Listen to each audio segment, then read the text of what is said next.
Veiller, anticiper, échanger, se transformer. Bienvenue dans Les experts comptables de demain, le podcast de ceux qui font avancer la profession du chiffre.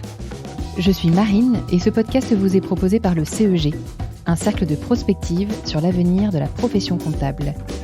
J'espère que cet épisode ouvrira pour vous le champ des possibles. Maintenant, prenez place et bonne écoute. Bienvenue dans ce nouvel épisode où on va parler de comptabilité en ligne, comptabilité digitale. Et je suis ravie aujourd'hui de recevoir Patrick Maurice, cofondateur et président de Dougs. Bonjour Patrick. Bonjour Marine. Je suis vraiment contente de t'avoir dans ce podcast. Eh ben c'est sympa. Je vais juste faire une petite rectification. On va pas parler de comptabilité en ligne, on va parler d'expertise comptable en ligne. Ça change absolument tout. Ok, j'aime beaucoup déjà que tu précises ça d'entrée de jeu. Patrick, je vais pas faire ta bio en long, en large, mais je vais dire des choses très courtes. Tu es expert comptable, tu as été le plus jeune associé de KPMG à 28 ans, oui. Et puis tu as été ensuite directeur régional de Fiducial. Et alors tu as créé Dougs en 2015, il y a 9 ans, et je voulais savoir qu'est-ce que c'est Dougs, raconte-moi. Eh bien, Dougs, c'est une aventure humaine avant tout. C'est né d'une frustration dans le sens où je n'ai pas réussi à trouver les outils existants de l'époque, ni d'aujourd'hui d'ailleurs, qui pouvaient répondre en fait à mes attentes. J'ai choisi l'expertise comptable alors que j'ai débuté comme auditeur, pour la petite histoire.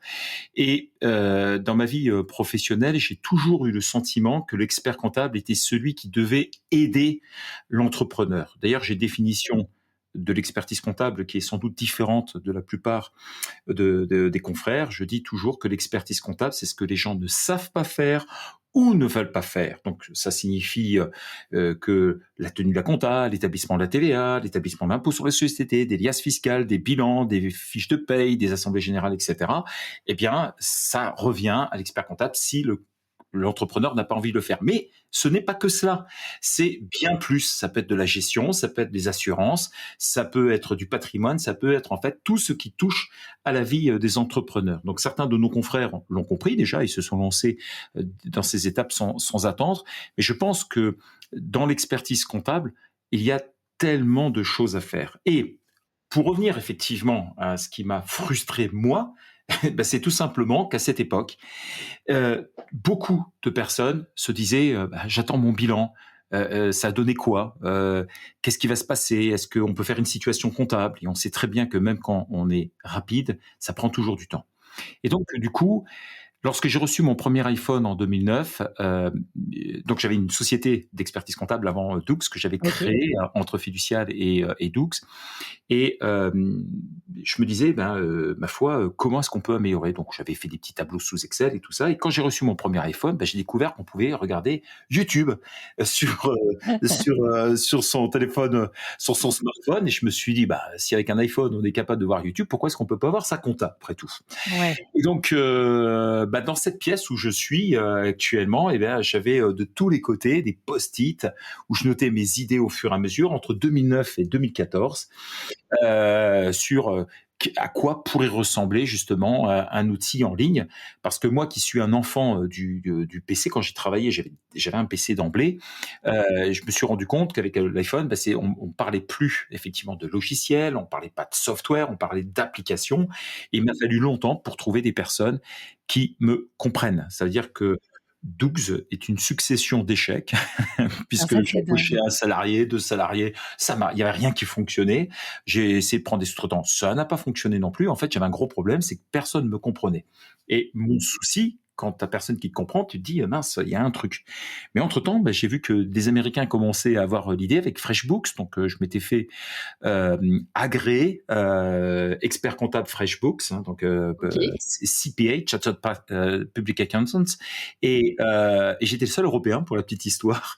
Et en fait, j'avais fait simplement pour avoir le directeur général en ligne pour dire, tiens, mais moi, je veux le faire en France. Le mec avait refusé. Bon, donc, à la fin, désespéré, j'ai été dans un espace de coworking et j'ai rencontré 2 personnes, 2 ingénieurs d'hyper talents, des mecs comme on trouve dans la Silicon Valley, pour pouvoir me lancer. Donc, en l'occurrence, Florent et Luc, 2 personnes exceptionnelles. Mais qu'est-ce qui a changé? Qu'est-ce qui a changé qu'est-ce qu'ils avaient de plus ces deux gars-là pour aboutir ce que tu avais en tête?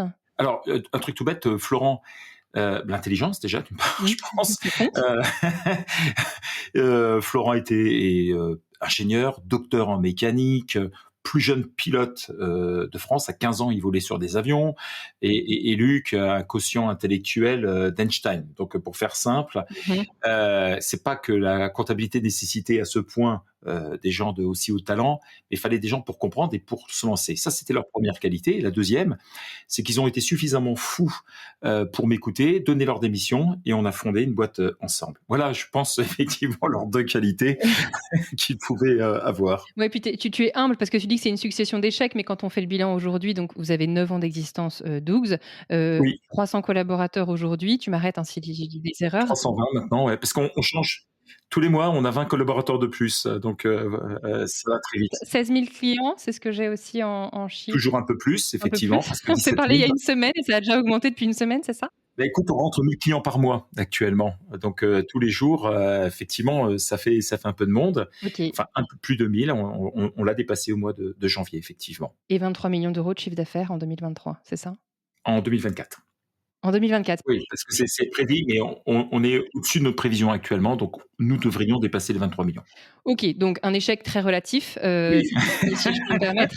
Ouais, ouais. Vous avez choisi une niche, tu nous expliquais ça. Alors je précise à nos auditeurs que tu es intervenu, en février à la journée d'échange du CEG pour nous raconter cette aventure de Dougs, et pour nous présenter ton modèle, et donc vous avez choisi ensemble une niche, les BNC, c'était très spécifique. Non? Alors je me C'est trompe? pas les PNC, pas du tout. Vas-y, alors, qu'est-ce que j'ai raté Alors, dans le on va développement? commencer. Ouais, ouais. Au début, on s'est occupé des BNC, d'accord? OK. Pourquoi? Parce que quand on a voulu une application, tu connais l'adage, enfin certains attendent, tu sais, d'avoir tué l'ours pour vendre la peau. Bon, bah nous on l'a vendu avant d'avoir commencé quoi que ce soit. Donc ça veut dire que de façon très concrète, on s'est lancé et rapidement une application est sortie. Est-ce qu'elle était parfaite? Non. Est-ce qu'elle répondait à tous les besoins? Non. Mais elle nous a permis d'emblée de commencer par la comptabilité, on va dire, la plus simple actuellement en France, c'est-à-dire celle des BNC. Et voilà comment on a commencé. Mais D'accord. rapidement, on s'est aperçu effectivement que c'était pas la typologie, en tous les cas, de dirigeants que l'on souhaitait nécessairement, pas qu'on n'en veut pas, mais tout simplement que leurs besoins étaient beaucoup moins importants que ceux effectivement d'autres professions. Je schématise bien évidemment dans ce que je dis, mais quelqu'un qui est par exemple dentiste ou chirurgien dentiste a de fortes probabilités de connaître son chiffre d'affaires annuellement pendant les 15 prochaines années dans l'absolu. Alors qu'un dirigeant d'entreprise qui est conseil, consultant, etc., lui n'en a strictement aucune idée. Et donc, au fur et à mesure, on a commencé BNC, BIC, TVA, IS, société, et désormais, aujourd'hui, on peut dire que un peu plus de 90% de nos clients sont en format SASU, SAS, EURL, SARL. Et D'accord. à côté, nous avons des sociétés civiles immobilières, du LMNP également, et un peu de micro-entreprises, mais excessivement peu, et quelques BNC également, qui sont d'ailleurs là depuis tout le temps, qui ont été nos premiers clients. Mais on n'a pas une offre dédiée spécifiquement. Donc voilà, et OK. la particularité des dirigeants avec 0, 1, 2, 3 salariés maxi. Voilà, c'est ça OK. c'est une grande niche d'ailleurs, hein, c'est plus une. Ouais. Oui, mais ça représente un bon nombre d'entreprises, dans le tissu économique, français, quand même. Bah, ça fait 3 millions d'entreprises, je pense, 3-4 millions. On ne sait jamais précisément les chiffres, hein. Il y a quelques jours, tu postais un message sur LinkedIn que je suis allée voir, quand, j'ai préparé un peu notre discussion. Tu célébrais les 9 ans, tes 9 ans à la tête de Dougs, et tu as dit un mot, ouais, et tu as dit un mot, je vais le citer parce que je trouvais ça vraiment, évocateur, j'ai envie que tu m'en parles. Tu disais: «Il y a 9 ans, avec mes associés, on partageait une idée simple mais puissante, simplifier la vie des entrepreneurs. Chacun expert dans son domaine, et hop, l'application Dougs voyait le jour, propre, efficace mais jamais finie. Pourquoi? Parce qu'évoluer, c'est vivre, et Dougs vit à 1000 à l'heure, à 300 à l'heure». Oui, Donc ça bouge et on a l'impression que vous êtes toujours en train de revisiter, votre version. Et tu disais qu'en gros, même à Lyon, tu disais, on a du mal à se réjouir des succès du présent parce qu'on est toujours en train de se dire, c'est qu'est-ce qu'on peut faire de mieux? c'est exactement cela. En fait, tous les mois, nous avons des victoires, hein. Tu vois, le mois de janvier, ben, on a dépassé le cap des 1000 entrepreneurs clients qui ont souscrit. On a dépassé les 600 créations de sociétés également. Donc, c'est des moments où on a des trucs sympas, etc. Et d'ailleurs, dans nos équipes, nos managers ont des somme d'argent pour pouvoir faire du team building, etc. Mmh. Assez paradoxalement, dans la direction, on fait pas de team building du tout. On est constamment dessus en train de se dire, voilà, c'était bon, c'était bien, etc. Mais voilà la façon. Et donc, on travaille dans ce qu'on appelle des systèmes d'OKR, Objective Key Results. Florent et moi, plus spécialement, nous sommes des gros lecteurs de la littérature financière américaine. Et donc, on s'imbibe complètement de toutes ces méthodes qui ont fait un grand succès. Et on se fixe tout le temps des objectifs ambitieux pour pouvoir faire bouger la machine. Mais la différence, c'est que on dit pas tiens, faut qu'on fasse tant de chiffre d'affaires ou tant de ceci. C'est plutôt de se dire comment est-ce qu'on peut éviter les frictions dans le onboarding de nos clients, traduire comment est-ce que on peut mieux accueillir les clients entrepreneurs, comment est-ce qu'on peut mieux les comprendre, comment est-ce qu'on peut répondre à leurs attentes de façon plus courte, etc. C'est-à-dire que nous comportons comme des spécialistes d'un métier en essayant toujours de trouver la perfection. C'est une quête, en fait. Hein. On n'arrivera jamais à la perfection, bien évidemment. Il y aura toujours quelqu'un pour dire, bah, tiens, ça n'a pas collé tout à fait comme vous le souhaitez. Mais globalement, c'est ce que nous essayons de faire. Donc, nous essayons tout le temps, effectivement, de se mettre à la place des entrepreneurs et de se dire, bah, qu'est-ce qu'on attend. Et par exemple, aujourd'hui, là où nous nous contentions effectivement de 0 à 3, eh bien, sur l'année 2024, nous allons élargir notre champ d'action à travers des nouvelles applications qui permettront de suivre des gens avec 30, 40 salariés parce que il y a des gens qui grandissent et quand on leur dit il faut que vous en alliez, c'est juste une catastrophe. Donc là, bonne nouvelle, désormais, nous ne renvoyons plus personne. Oui, parce que ça, tu l'as mentionné aussi, vous deviez mettre à la porte par moment des Alors, mettre à la porte est un grand mot, mais on demandait aux gens, effectivement, qu'on leur disait qu'on ne pouvait plus les suivre parce qu'ils dépassaient certains seuils. Désormais, c'est terminé, c'est fini maintenant, puisque en 2024, ils auront de quoi, nous aurons de quoi effectivement pouvoir les suivre. Et donc, désormais, c'est terminé. Nous ne mettons plus personne, effectivement. On n'a plus personne à sortir, en tous les cas. C'est fini. OK. Vous vous êtes bootstrappé, le mot, jusqu'en 2023, donc ça veut dire que vous avez autofinancé votre croissance, Oui, avec un capital de 10 000 euros. C'est ça le voilà, plus marrant. sans levée de fonds. Et en juillet 2023, vous avez annoncé donc la levée de fonds de 25 millions d'euros auprès d'un fonds britannique, Expedition Growth Capital. C'est tout à fait ça. Ouais, on a vu il y a pas longtemps Penny Lane qui a annoncé une levée de fonds de 40 millions d'euros. Ils ont été créés en 2020, ils ont fait 6 levées successives et aujourd'hui, ils ont une valorisation à 1 milliard. Donc il y a un gros mouvement. Vous, Oui. qu'est-ce qui vous a décidé de lever des fonds en juillet 2023, en tout cas de l'annoncer en juillet 2023, et qu'est-ce que ça a permis de financer et qu'est-ce que ça va permettre de financer ces fonds? Oui, alors, on n'a pas tout dépensé, à la différence, je pense, de Penny Lane. Euh, donc, nous, déjà, premièrement, pourquoi est-ce qu'on n'a pas levé? Parce que tout simplement, on se disait à chaque fois, qu'est-ce qu'on ferait de l'argent? Ça a l'air idiot, mais on ne voulait pas se diluer si nous n'avions pas de besoin d'argent. Le jour où on a décidé de le faire, on l'a fait sous nos conditions, c'est-à-dire rester ultra majoritaire dans nos assemblées générales, dans nos boards, dans les décisions, etc., puisqu'il était hors de question que quelqu'un d'autre que nous puisse prendre des décisions à notre place. Ça, c'était juste pas pensable, parce que, encore une fois de plus, l'argent n'est pas notre élément moteur, c'est une philosophie de vie. Et donc, on aurait vendu depuis belle lurette si l'argent n'était le seul élément moteur chez nous. Nous, on est dans une sorte de pèlerinage, de croisade, je ne sais pas comment l'appeler, dans lequel les gens peuvent lever, ne pas lever, ça ne nous fait rien. D'ailleurs, la preuve, tout le monde a levé, nous ne l'avons pas fait, et nous on a attendu, nous, que tout aille mal pour commencer à lever, c'est-à-dire quand c'était très difficile, que Poutine avait envie de l'Ukraine, etc. Bref, c'était juste une catastrophe. Mais on a quand même réussi à faire une première levée de 25 millions d'euros, ce qui nous a réjouis par ailleurs, et ce qui nous a permis également de ne pas se diluer du tout.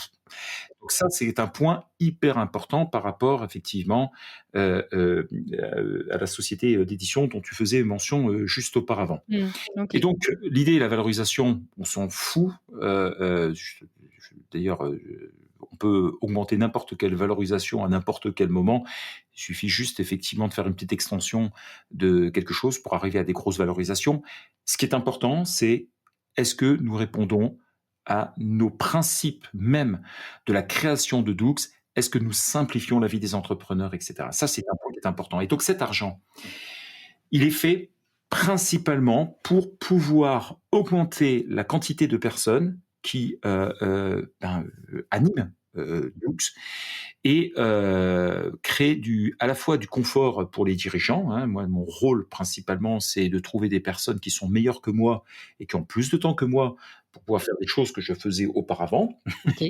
Et donc, faut trouver des gens talentueux et tous les associés sont comme cela. Et puis, on grandit dans un esprit de verticalité puisque les startups sont souvent vues comme des systèmes en râteau. Nous, au contraire, on est dans un système très vertical où on a des personnes qui deviennent head of, directeurs, level C, etc. C'est-à-dire qu'on crée aujourd'hui effectivement un mouvement ascensionnel, à la fois promotionnel en interne et à la fois de temps en temps, on a besoin de personnes qui viennent aussi de l'extérieur pour pouvoir grandir. Et donc on passe d'un système qui était un super produit à un système de super société. Voilà ce que nous souhaitons faire et on le fait en temps et en heure, c'est-à-dire ni trop vite ni lentement. Trop vite, ça fait trop chauffer la machine. Parfois, les gens ils me disent, tu pourrais prendre plus de clients. Oui, c'est vrai, parce qu'en fait, on refuse.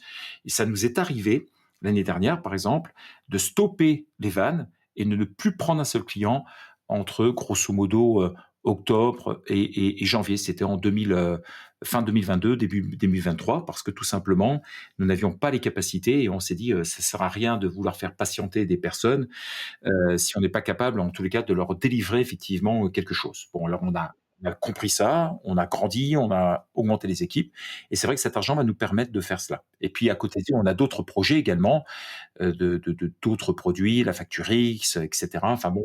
J'ai vu une expansion en Allemagne et en Angleterre aussi, potentiellement des projets. Alors, pour l'instant, il y a rien qui s'est passé. Il y a eu juste des prises de contact.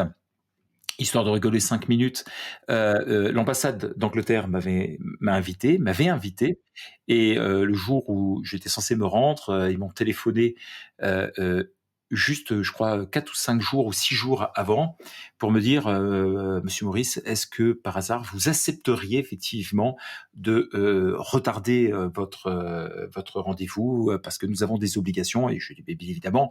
Ce que je ne savais pas, c'est que c'était le roi qui venait ce jour-là puisqu'il avait été retardé et qu'il venait. Et j'adore à la fois le flegme britannique, mais à la fois cette classe dans lequel j'ai eu le sentiment que si j'avais dit non, le roi il pouvait pas venir, quoi, grosso modo. J'ai Quelle adoré. élégance, quelle élégance. C'est d'une élégance Ouais, folle. d'accord. C'est Et fabuleux. c'est fabuleux. Et puis l'Allemagne, on a pris aussi des renseignements. Donc on a déjà discuté avec des entreprises anglaises qui font le même job que nous. Ça a été d'autant plus facilité. Ça a été facilité par le fonds qui nous a fait rencontrer des personnes. En Allemagne, on a pris quelques petits contacts. 2024, il n'y aura rien qui se passera à l'étranger. 2025, on va commencer à y réfléchir sérieusement. OK. Mais on ira soit comme expert comptable, soit comme associé d'un expert comptable, soit éventuellement comme éditeur à l'étranger. OK, OK. On l'a dit, la caractéristique de Doug, c'est d'être un expert comptable 100 en ligne. Oui, Tu m'as bien corrigé au début de notre entretien et tu as eu raison. Vous proposez des tarifs qui sont attractifs aux environs allant de 79 à 129 € par mois. C'est ce que j'ai vu sur votre, site. exactement. Enfin, ça peut commencer à 29 € par mois pour notamment les sociétés civiles immobilières et les LMNP. Ouais, Et 79 €, effectivement, tu as bilan, tenue, TVA, tout est complètement ouais. réalisé par tous. Et alors, il y avait un truc que tu précisais aussi, c'est qu'il n'y avait pas un collaborateur affecté à un dossier, ou inversement, hein, on comprend le Exactement. concept. Et comment sur un modèle 100 comme ça digital, je suis un peu provoque, mais tu vas nous expliquer, comment est-ce que sur un modèle 100 digital où personne n'est affecté à un dossier, on peut quand même faire le conseil que vous promettez en face? Je voudrais savoir comment ça fonctionne. Alors, le conseil, il y a 2 types de conseils. Mmh. Il y a le conseil du robot que j'appelle service, hein, pour faire simple, et le conseil de l'humain qu'on va appeler conseil. D'accord?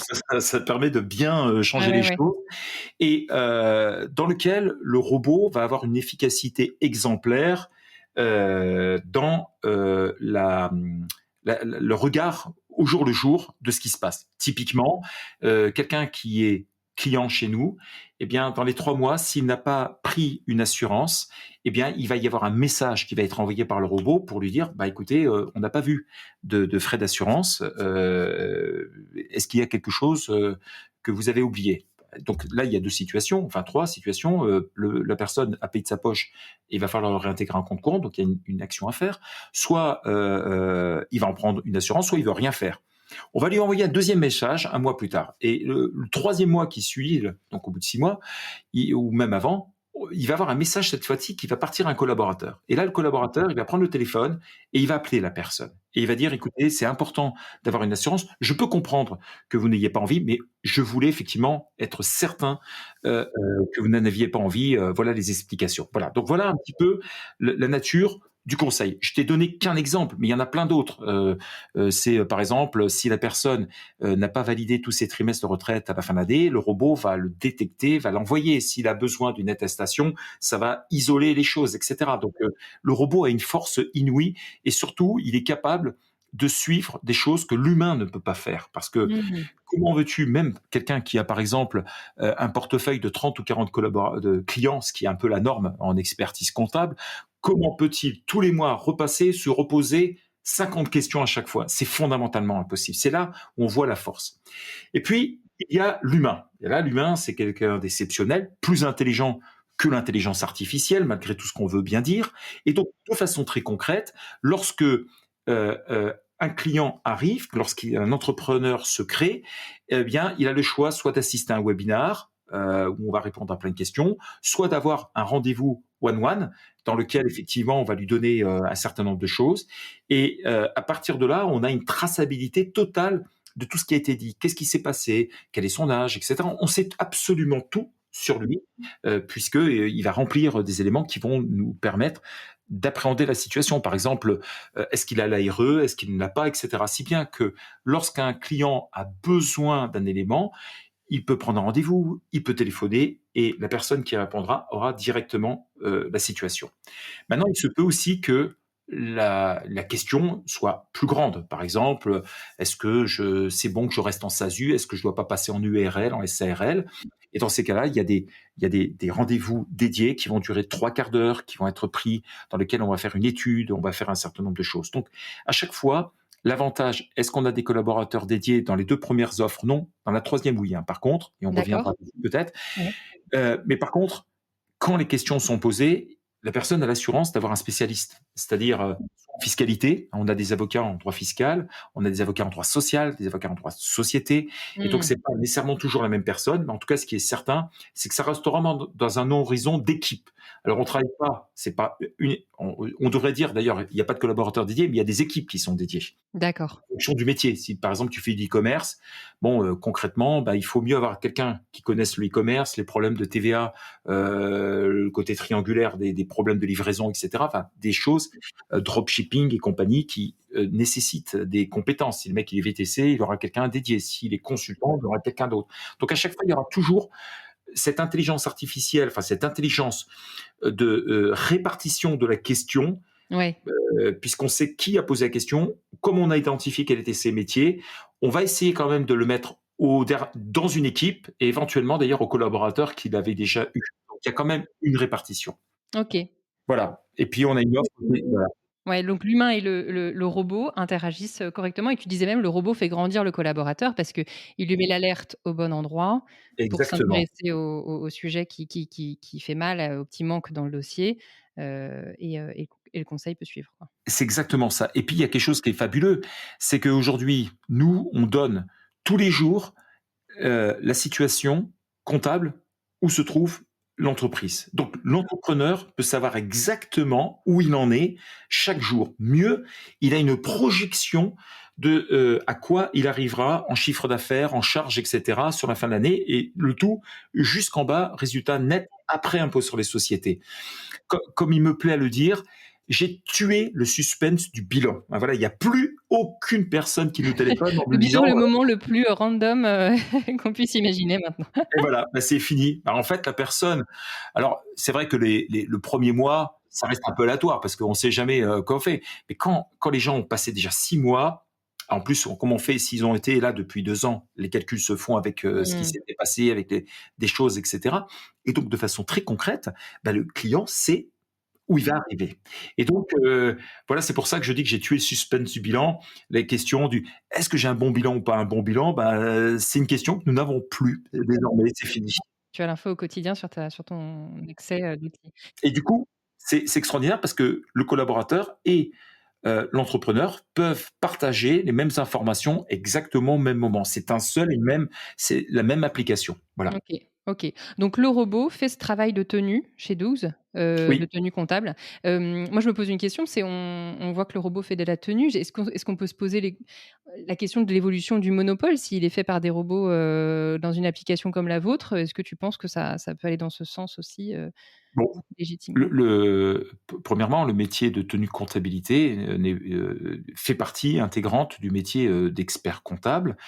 Et si le robot est détenu par un expert comptable, ça reste toujours dans le monde de l'expertise comptable puisque nos dossiers sont révisés directement. La question que tu me poses, un peu plus tricky, entre parenthèses, puisque tu es en train de me poser comme question, est-ce que la tenue de comptabilité fait partie du monopole intégrante? Donc, aujourd'hui, oui, on peut le dire, mais de facto, ça c'est le droit, de facto, ce n'est plus le cas, hein, puisque tu peux, alors il y a, alors je devrais dire feu QuickBooks, par exemple, qui n'est plus en France, te permettait de faire de la tenue de la comptabilité, alors que eux-mêmes n'étaient pas experts comptables. Et d'autres applications existent. Alors, en fait, c'est une question en double sens, dans le sens où techniquement, aujourd'hui, c'est déjà le cas, hein, puisque ça peut se faire. Le problème, en fait, de cela, c'est qu'est-ce qui se passe après?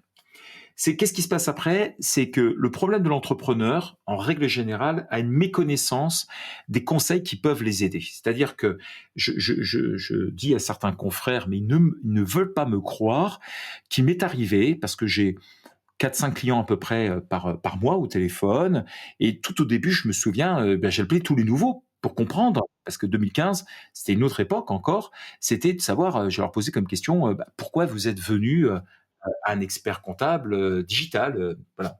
Et certains, 2 jeunes, la même journée d'ailleurs, parce que ça m'avait surpris, m'avaient dit: je ne comprends pas, vous êtes en train de me dire qu'il existe des experts comptables physiques, un petit peu comme quand on va chez le docteur, c'est ça?» Je dis: «Ouais». Il dit: «Mais on ne savait pas que ça existait». Oui, puisqu'ils avaient fait la création avec nous, ils avaient fait de l'expertise comptable avec nous, et pour eux, c'était des personnes. Il y en avait un qui était à Paris et l'autre à Lyon, je crois, qui sont dans des grandes villes. Ils ont l'habitude, effectivement, ils n'étaient pas issus d'une famille où le papa ou la maman était expert comptable ou entrepreneur, il y avait un expert comptable, et donc naturellement, pouf, Internet, etc.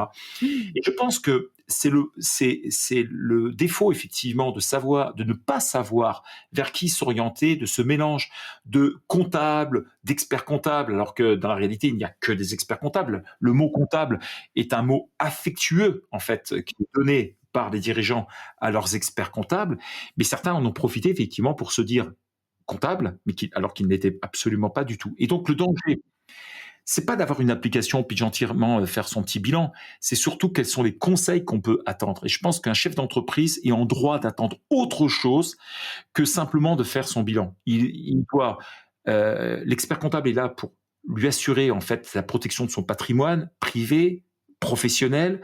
Il est là pour le conseiller, etc. Donc je pense que ce débat effectivement de monopole, il est pas neutre. Il n'est pas simple non plus, parce qu'on sait qu'il peut y avoir en fait des dérives dans ce genre de choses. Si les gens c'est que l'appli et qu'ils savent qu'ils ne sont ni assurés, qu'ils n'auront pas de conseils, et qu'en cas de pépin, ils seront bien tout seuls. Si ça, ils le savent, c'est extraordinaire. On entend parler aujourd'hui beaucoup de nourriture, de traçabilité.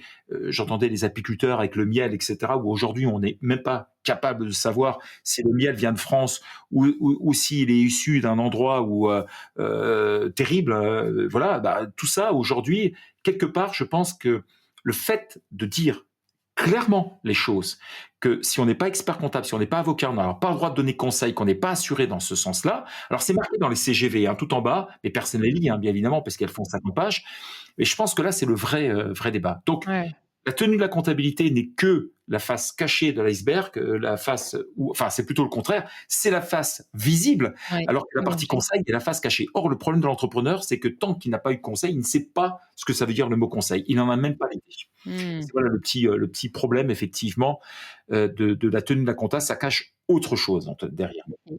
Tu nous as dit aussi donc équipe, dans des équipes, très, digitalisées. Comment est-ce que vous arrivez à fédérer, vos équipes? Vous recrutez, vous avez, une organisation verticalisée. Comment vous créez de l'engagement dans votre équipe et comment vous arrivez à atteindre, tu disais 20 personnes par recrutées par mois? Ça m'intrigue. Oui, alors on est 320 personnes, il n'y a pas que des comptables, hein. Nous avons 80 ingénieurs, nous avons Mais c'est même des professions où c'est difficile de recruter, tu vois? C'est pas ouais, oui, pour, on n'a c'est aucune aussi des difficulté. professions. On n'a aucune difficulté. Aucune difficulté, pourquoi? Parce qu'en 2015, c'était extrêmement difficile de recruter puisque on disait aux personnes: «Écoute, tu vas venir chez nous, bon, tu sais faire de la tenue compta, bah, tu en feras pas. Tu feras de la tenue, tu sais faire des TVA, t'en as pas besoin. Tu sais faire de l'IS, il y en a plus besoin.» Et la personne se disait: «Mais attends, qu'est-ce que je vais faire dans cette boîte?» Mmh. Aujourd'hui, c'est plus simple parce que quand on explique aux personnes: «Écoute, voilà, tu feras pas de tenue compta, tu feras pas de TVA, tu feras pas d'IS», c'est important de savoir le faire, mais tu le feras plus. Mais par contre, tu vas conseiller, tu vas donner des avis, tu vas véritablement prendre du recul par rapport aux entrepreneurs, par rapport à la réactivité, tu vas essayer de leur apporter de la valeur ajoutée. C'est un message maintenant qui arrive bien à passer parce que je pense que euh, les jeunes et les moins jeunes d'ailleurs qui travaillent en comptabilité ont compris que le monde venait de changer. 2015, on était des extraterrestres, ni plus ni moins, D'accord.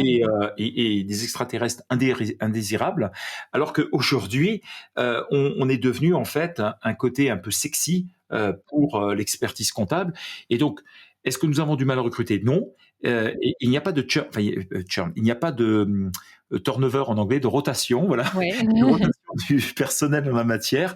Il y a simplement que des personnes aujourd'hui qui arrivent à trouver un moyen efficace pour marier leurs besoins professionnels, leur vie privée et Doux. Donc ça, tout fonctionne très très OK. bien. On est ouvert au télétravail et plein de choses. C'est très vertical, contrairement aux idées reçues qu'on a des startups Oui, où en général tout le monde est égal et cetera. Vous avez vraiment des strates, très claires avec une progression très claire, ce que si j'ai compris? tout à fait, oui. Et puis on les réinvente tout le temps. Par exemple, notre système, il fut une époque, l'équipe comptable, ça se résumait à 3 personnes. Donc là, il n'y a pas besoin de faire beaucoup de verticalité. Mais maintenant, on a des équipes avec une couleur hein, qui les détermine, jaune, vert, rouge, etc. Dans ces équipes, eh bien, certaines équipes ont des particularités, des caractéristiques d'un point de vue technique, e-commerce ou autre chose. Et à la tête de chaque équipe, eh bien, il y a ce qu'on appelle un superviseur et donc des réviseurs, parfois des assistants, mais hyper rares. Et maintenant, on a maintenant des lean managers qui gèrent les superviseurs et des experts comptables. Tu vois, il y a OK. toute une graduation qui se fait et qui nous permet en fait de nous assurer de la qualité de nos produits et de la qualité aussi du management qui est fait au sein de Doux parce que la clé du succès, c'est d'avoir un socle managérial hyper puissant pour fédérer les personnes, d'autant plus qu'une partie de nos salariés sont présents physiquement et une autre partie ne l'est pas, enfin, et vice versa, puisque on laisse la liberté totale aux personnes pour venir ou ne pas venir dans nos locaux. Mmh. OK. Le moral des équipes, ça fait écho, je crois, on en discutait juste avant quand on préparait, cet entretien. Tu me disais un truc important, c'était un des plus grands, comment dire? Atouts, enfin, un des plus gros assets, je sais pas si le mot est bon, mais Si, actifs d'une entreprise, c'était la santé mentale de ses dirigeants. Je pense qu'on peut même oui, l'étendre, à ses équipes, mais en l'occurrence, là, on en parlait dans ton cas avec, tes associés. Vous prenez soin de votre santé mentale, notamment pour, que la barque, tienne, quoi, aussi. c'est hyper important. Je pense effectivement que tu ne peux pas. En fait, beaucoup de gens disent on a 2 vies, une vie privée, une vie professionnelle. Là, non, c'est complètement faux. Dans la réalité, on a une seule vie et dans lequel, en fonction de l'heure, du jour, on est au travail, on est chez soi, et cetera. Mais qu'on le veuille ou non, le milieu professionnel peut avoir des répercussions sur la vie privée et vice versa. Et donc, tant que faire, il est essentiel pour un employeur de ne pas gêner des causes de problèmes à ses salariés. Et je pense effectivement que si déjà on fait cela, et si par bonheur le salarié a une vie heureuse dans sa vie privée, eh bien on a des gens qui sont purement exceptionnels à ce moment-là. Ok. Et du coup, tu nous expliquais aussi, c'est très normé, vos réunions d'équipe, one-to-one chaque semaine entre chaque collaborateur et son manager, une Oui. réunion, je crois, par semaine, 2 réunions par semaine pour chaque collaborateur obligatoire, entre guillemets. Toutes les équipes se réunissent une fois par semaine, donc même quand on est à distance, on est hyper intégré. Donc c'est un modèle voilà, qui est quand même très resserré en termes de management. On sent vraiment que là, vous avez pensé le truc, quoi. Oui, c'est-à-dire que c'est ça, c'est-à-dire une réunion one-one, 2 réunions mensuelles, 2 réunions hebdomadaires, plus une réunion totale qui s'appelle le stand-up et dans laquelle on réunit l'intégralité de tous les collaborateurs. Ok. Alors, on a gardé le nom parce que auparavant ça se déroulait dans la cuisine, mais maintenant qu'on a grandi, et j'aurais du mal à trouver une salle à 320 personnes d'ailleurs, eh bien, le stand-up, chaque département désigne un rapporteur qui va dire ce qui s'est passé dans la semaine, etc. On a C'est toujours un toutes les petit mot semaines? à toutes les semaines, sans exception, y compris en pleine saison fiscale. Ok. Nous tenons à cela. C'est 3/4 d'heure chaque semaine, le jeudi à fin de matinée. On fait cette réunion et elle est hyper essentielle. On annonce les performances des équipes, qu'est-ce qui s'est passé. On en profite pour présenter les petits nouveaux qui viennent d'arriver. Donc, pendant 15 jours, à partir du moment où ils sont arrivés, ils voient au moins une ou deux réunions, puis après ils se présentent. Donc donc on a toujours des présentations constamment. Donc et on laisse les gens faire des slides, donc on a de tout, des slides très colorés, de la musique, enfin absolument tout. Ok. Donc ça donne un côté un petit peu unique. Dans un cabinet d'expertise comptable, de voir des personnes qui n'ont pas le même métier et qui viennent d'horizons professionnels différents et on leur laisse toute liberté de présenter ce qu'ils veulent, y compris leur chien, leur chat, enfin bon, tout est faisable. Ok. Excellent. On se rapproche de la fin de cet échange, Patrick. J'aimerais que tu nous donnes, pour finir cette discussion passionnante, comment tu vois l'évolution de Dougs au regard de ce que tu penses être les évolutions de la profession comptable à venir? Comment vous vous adaptez au changement? Pour toi, ça va être quoi les prochaines étapes? Les prochaines étapes, c'est toujours de faciliter la vie des entrepreneurs et c'est pour ça que la facture électronique est pour nous quelque chose d'important. Il est vrai qu'avec le report en quasiment 2028 de la facture électronique, je pense que l'intelligence artificielle va venir mettre son nez à l'intérieur avant Avant. et que finalement, nous, on sera là, quoi qu'il arrive, pour pouvoir s'adapter systématiquement aux évolutions du métier, c'est-à-dire offrir davantage. Je pense que le monde de l'expertise comptable va s'orienter de plus en plus vers la data, vers offrir des services qui n'existent pas encore auprès des dirigeants. Et demain, je pense véritablement que l'expert comptable pourra aider au succès du dirigeant, pas simplement pour lui dire tiens, regarde ce que tu as fait, etc. Puis tiens, je vais te faire un prévisionnel, mais plutôt dans la vie de tous les jours, mais véritablement de tous les jours. Ok. Merci Patrick pour notre échange passionnant. J'ai beaucoup apprécié discuter avec toi. Je pense que les auditeurs auront aimé t'écouter. S'ils sont encore là à la fin de la discussion, ça veut dire que ça leur a plu. Je te remercie pour notre échange et je te dis à très vite. Merci Marine, à très vite À et puis bientôt. à bientôt, au revoir. Ciao. Merci pour votre écoute. Si cet épisode vous a plu, n'hésitez pas à le partager autour de vous. Pensez à vous abonner sur les plateformes d'écoute pour découvrir de nouveaux contenus exclusifs. Et pour en savoir plus sur le CEG, rendez-vous sur expertengestion.fr. Le lien est dans la description. À bientôt!